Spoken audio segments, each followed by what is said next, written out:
వే gold trusted gold buyers మీరు తాకట్టు పెట్టిన బంగారాన్ని విడిపించి ఈ రోజు ఉన్న మార్కెట్ ధరకు కొనబడను.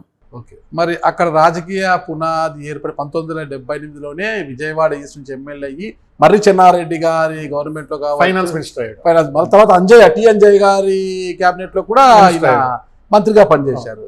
తర్వాత మరి ఎన్టీ రామారావు గారికి ఈయనకు ఎక్కడ లింకు కుదిరింది? మరి ఎన్టీ రామారావు గారు తెలుగుదేశం పార్టీ పెట్టాలనుకున్నప్పుడు, అంటే ఢిల్లీతో డిఫర్ అయ్యి ఇక్కడ పార్టీ పెట్టాలనుకున్నప్పుడు నాదెళ్ల భాస్కరరావు గారు ఈయనతో ఎలా కలిశారు? వీళ్ళిద్దరికి ఎలా లింక్? అసలు కాంగ్రెస్ పార్టీ వర్గ రాజకీయాలే కారణం. భాస్కర్ రావు గారు ఏమి సామాన్యులు ఏం కాదు, ఇప్పుడు కూడా థింక్ బిగ్ టార్గెట్ బిగ్ అన్నట్టుగానే ఉంటారు. చెన్నారెడ్డి గారు పెద్ద నాయకుడు, ఆ రోజు ఉమ్మడి ఆంధ్రప్రదేశ్ లో బలమైన నాయకుడు, అందరినీ అంటే రాష్ట్ర వ్యాప్తంగా గుర్తింపు ఉన్న నాయకుడు. ఆయన తర్వాత మళ్ళీ రాజశేఖర రెడ్డి వచ్చారు. ఈ మధ్యలో ఎవరు కూడా రాష్ట్ర స్థాయి నాయకులు కాదు. చెన్నారెడ్డి గారిని తప్పించే పరిస్థితి వచ్చింది. ఆయన మీద ఇచ్చిన ఆరోపణలు కానివ్వండి, లా అండ్ ఆర్డర్ ఇష్యూస్తో వచ్చింది. అప్పుడు ఏంటంటే నన్ను ముఖ్యమంత్రి చేయని ఆయన పోయాడు. 1980లోనే పోయాడు. రాజకీయ రంగ ప్రవేశం.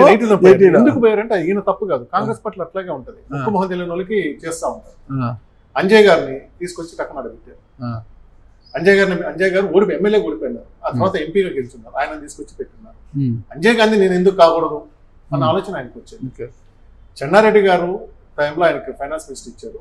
ఆ తర్వాత ఆయన మారిన తర్వాత అంజయ్ ప్రభుత్వంలోకి వచ్చారు. అంజయ్ ప్రభుత్వంలో కూడా చెన్నారెడ్డి గారే ఆయన ఫైనాన్స్ కాదు, అంజయ్ ప్రభుత్వంలోనే ఎక్సైజ్ అండ్ కమర్షియల్ ట్యాక్సెస్ ఉండేవాళ్ళు. దాన్ని తప్పించి తూనికల కొత్తలకు వేసారు, డిమోషన్ చేశారు. అక్కడి నుంచి ఆయనకి ఇంకా పెరిగింది అనమాట. సో ఈయన వైఖరి ధోరణి వల్ల ఈయన తర్వాత సీఎంలు అయిన భవనం వెంకటరామ్ గారు కానీ కోట్ల విజయభాస్కర్ రెడ్డి నేను మంత్రి పదవులు తీసుకోలేదు. అంటే అంత వైరుధ్యం ఉంది. ఇతను ఉంటే మనకి ఎట్లయినా ఇబ్బంది అనేది వైరుధ్యం ఉంది. ఇతను ఏంటంటే మంచి టాక్టివ్ ఇంగ్లీష్ మాట్లాడతాడు, ఢిల్లీలో సంబంధాలు ఉన్నాయి, లాయర్ కావటం వల్ల బాగుంది అనమాట. సో భవన వెంకటరామ్ గారు తర్వాత కోట్ల విజయభాస్కర్ రెడ్డి ఈయన థ్రెట్గా ఫీల్ అయ్యారు. చెన్నారెడ్డి ఫీల్ అయ్యాడు, ఆయన పదవి తగ్గించారు, అంజయ్య తగ్గించాడు.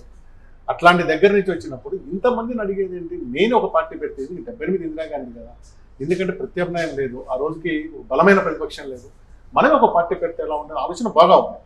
78లో 60 సీట్లతో జనతా పార్టీ ప్రతిపక్షంలో ఉంది. బాబురెడ్డి గారు, వైఎస్ఆర్ ప్రభాకర్ రెడ్డి గారు తండ్రి గారు బాబురెడ్డి గారు దాని అధ్యక్షులుగా ఉండేవారు. తర్వాత ఆయన రాజ్యసభ కూడా గెలుచున్నారు. తర్వాత మనమే పెడదామన్న ఆలోచన ఉన్నారు. అట్లాగే ఆ రోజున రామోజీరావు గారు కూడా మనం కూడా ఒక పార్టీ తీసుకొస్తే బాగుంటుంది అని ఆలోచన ఉన్నారు. ఇన్ని ఆలోచనల మధ్యలో మనకు అంత మాస్ ఇమేజ్ లేదు, మనకంత వాగ్దాటి కానీ మాస్ ఇమేజ్ కానీ లేదు.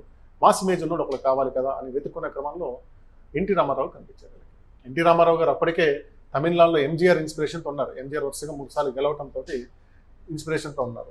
సో వీళ్ళంతా ఎన్టీఆర్ దగ్గరికి పోవడం, ఎన్టీఆర్ కూడా మనసులో కూడా భవన వెంకటరామ ఎన్టీఆర్ కూడా క్లాస్మేట్స్. ఒక సందర్భంలో ఏదో ఆయనకు రావాల్సిన ప్రాధాన్యత దక్కలేదంటూ ఏదో జరిగిందనమాట. సో వీళ్ళందరూ కూర్చొని మాట్లాడుకున్నప్పుడు అవును మనం పార్టీ పెడితే బాగుంటుంది, నేను తెర ముందు ఉంటాను, మీరు తెర వెనకుండా వాళ్ళు తెలుగుదేశానికి ఆ రోజే బీజం పడింది. తెలుగుదేశం పార్టీకి ఆ రోజు. మరి మీరు చెప్పే క్రమం తీసుకుంటే తెలుగుదేశం పార్టీని ఎవరు స్థాపించినట్టు? అది పక్క ఎన్టీఆర్. ఇక్కడ కన్ఫ్యూజ్ కావాల్సిన అవసరం లేదు. నాకు ఒక ఆలోచన ఉంది, మీ దగ్గర వచ్చి వీళ్ళు చేస్తే బాగుంటది, మీరైతే బాగుంటుంది అంటే మీరు పెడతారు. పెట్టించింది నేను కావచ్చు, ఆలోచన అది కావచ్చు. ఎవరు ఫేస్ ఆఫ్ ద ఛానల్ కానీ ఫేస్ ఆఫ్ ద పార్టీ ఎవరు? ఎన్టీ రామారావు గారు. కాబట్టి ఎన్టీఆర్ ద పార్టీ. ఆలోచన ఎవరిదైనా కావచ్చు. 100 మంది సలహాదారుడు నాయకుడు కాదు. వీళ్ళంతా సలహాదారు, వీళ్ళ ఆలోచన. వీళ్ళు ఏమనుకున్నారు, మనకంత ఇమేజ్ లేదు కాబట్టి మనకు ఒక ఇమేజ్ ఉన్నవాడు కావాలని పోయినారు. ఆలోచన వీళ్ళదే, కదిలింది ఆయన. కాబట్టి పార్టీ ఆయనదైతే కానీ వీళ్ళు ఎట్లయితుంది. మరి నేను గతంలో నాదెళ్ల భాస్కర్రావు గారిని ఒకసారి ఇంటర్వ్యూ చేసిందా, అది నా దూడని పట్టుకెళ్ళి పోయి నా దూడని నాకు ఇష్టం చేసుకుంటాను. ఎన్టీ రామారావు గారు పార్టీ పెట్టే సమయంలో లేరు, ఊటీలో అయినా సినిమా షూటింగ్ లో ఉన్నారు. అక్కడ నుంచి ఆయన నేరుగా ఇక్కడికి వచ్చారు. అది పొరపాటు. మన దగ్గర పీసీఆర్ వాళ్ళకి ప్లే చేయండి. ఎన్టీఆర్ గారు అనౌన్స్ చేసే రోజు, ఆ రోజు భాస్కర్ రావు గారు బెజవాడ పాపిరెడ్డి ఇద్దరు ఉంటారు.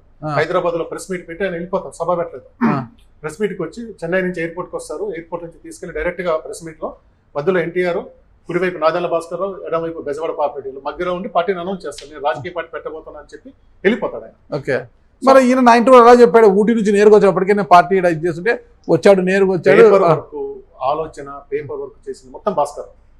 కాబట్టి పార్టీ నాదంటే కుదరదు. పార్టీ ఎవరు, దాని అధ్యక్షులు ఎవరు? ఈయన అధ్యక్షుడే, పార్టీ అయితే అధ్యక్షుడికి కాదు కాదు కదా.